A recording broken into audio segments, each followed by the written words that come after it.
What is going on, everybody? I hope you are doing well. I am doing well. I was doing good until I realized I had no food.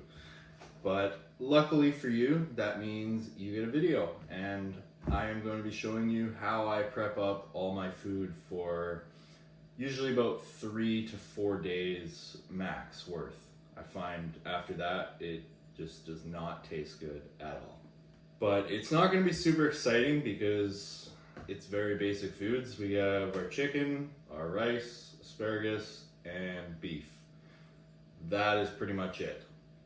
But I enjoy watching how other people prep up their food and get some ideas from it, try out new things, so I am hoping the same for you.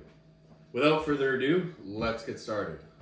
First thing we're going to do is get our rice on. We just use the rice cooker. If you don't have a rice cooker and you're still making rice in a pot, I feel sorry for you, and you should definitely get one.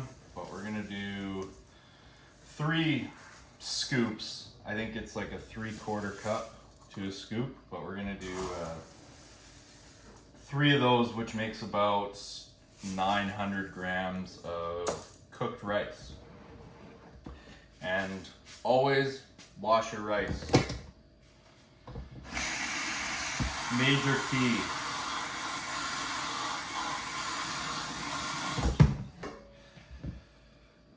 Rice is all rinsed off. Throw it in the pot.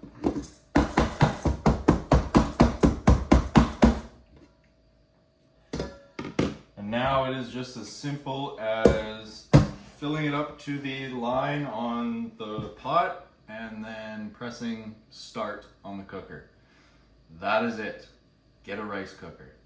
And the next order of business is going to be getting our chicken ready to go.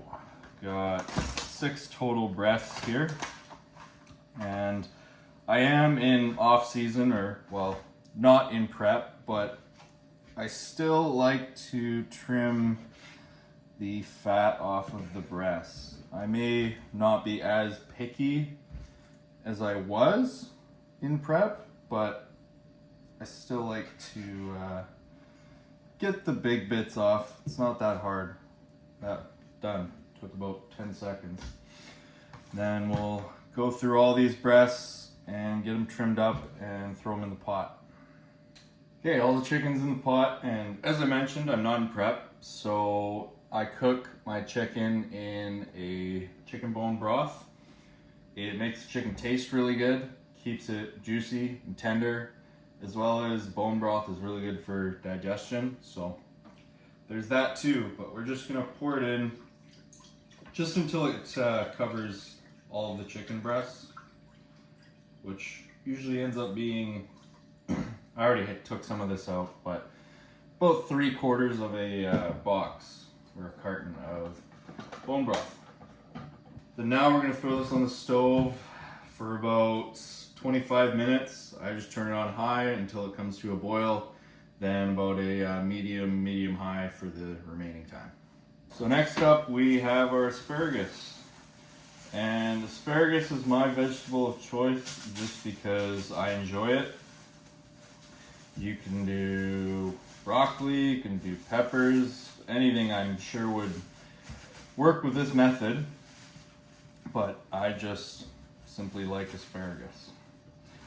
So I'm gonna cut the ends off because they're just hard and not fun to eat.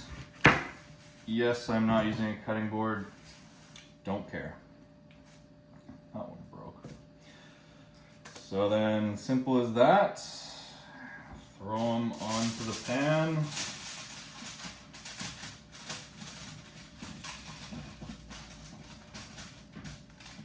And boom, that's it. And then I'm gonna get these ones ready to go. These are gonna go in the oven at 425 for, probably gonna do 15 minutes, just based on the size. Sometimes you get the bigger ones and they take about 20 minutes, but 15 minutes, and they're not soggy, but they're still tender when you bite into them. And even after sitting in the fridge, they still have a nice crisp to them. And lastly, we have our ground beef.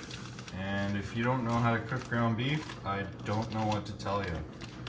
You put it in the pan and let it cook. For me, my personal preference, I like to sear it on either side before I start mincing it up. Again, that's just personal preference, and then it creates a nice crust. So get this in the pan, like that, and then we'll let it sit either side for usually about a minute per side, and then start mincing it up. As you can see, we got our rice going, 24 minutes left. Beef is cooking. Chicken has about 10 minutes left. Asparagus looks good, 6 minutes there, and then we are done. Okay, our chicken is all done, cooked. So we're going to get rid of all that chicken broth that I put in. No need for it now. And then we're just going to throw these into a container and let them rest for about 5 minutes before we do any cutting, because they are still cooking. Always let your meat rest. So those will just sit there for another 5-10 minutes. Then at the same time, our beef is cooked. And we are obviously going to strain this out because, especially right now, like I said, I'm not in prep. So we're using lean beef to save a little bit of money. But that doesn't mean we're not going to strain it. We're going to get all that grease out of there. And then, seems weird, maybe gross, but we're going to rinse it with cold water. For one, get as much grease off as possible, as well as it stops the cooking. Because right now, if I just leave it sitting in here hot, it's going to continue cooking. And because we're reheating these meals at some point, unless you just like cold food, then you have other problems. But we're reheating them, so you don't want overcooked. If anything, you want your meat to be slightly undercooked, so then it's perfectly done once you go and reheat it. So rinse this with cold water, and then we'll just let it sit and let all the water drain off and throw that into a container. So now our rice is done. It is on the keep warm setting, so that if you just want to keep it warm all day and pull from the pot, I don't do that. But I am going to let it sit in there for about another half an hour, just because I find it absorbs a little bit more water after letting it sit on the keep warm setting. And if you pull it out right after it's been cooked, it's a little bit soggy, and we don't want soggy rice. So we're gonna let that sit for a little bit longer.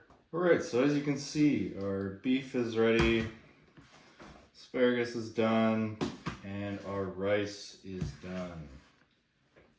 And our chicken. So I like to shred it. That's my preference.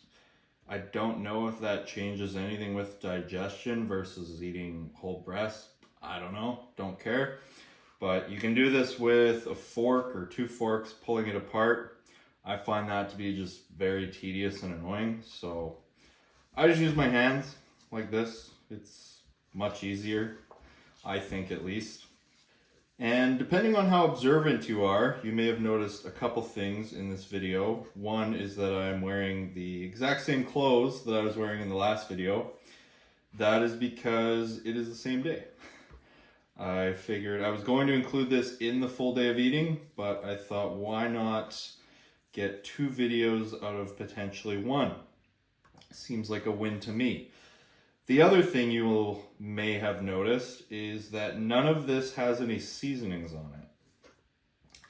So that is, once again, my personal preference. I just like my meals simple with some salt and maybe black pepper, and that is about it. Sometimes on my beef, I will put a little bit of taco seasoning on it, sometimes, but other than that, I like salt and pepper and some sugar-free ketchup, and that is it. But you are more than welcome to season any of your foods however you want, unless you are in prep and you have limitations, then obviously don't. But other than that, season it all up and the same methods will still work just fine. Funny enough, the day after my show, I had no food ready, so I had to go through this whole process again.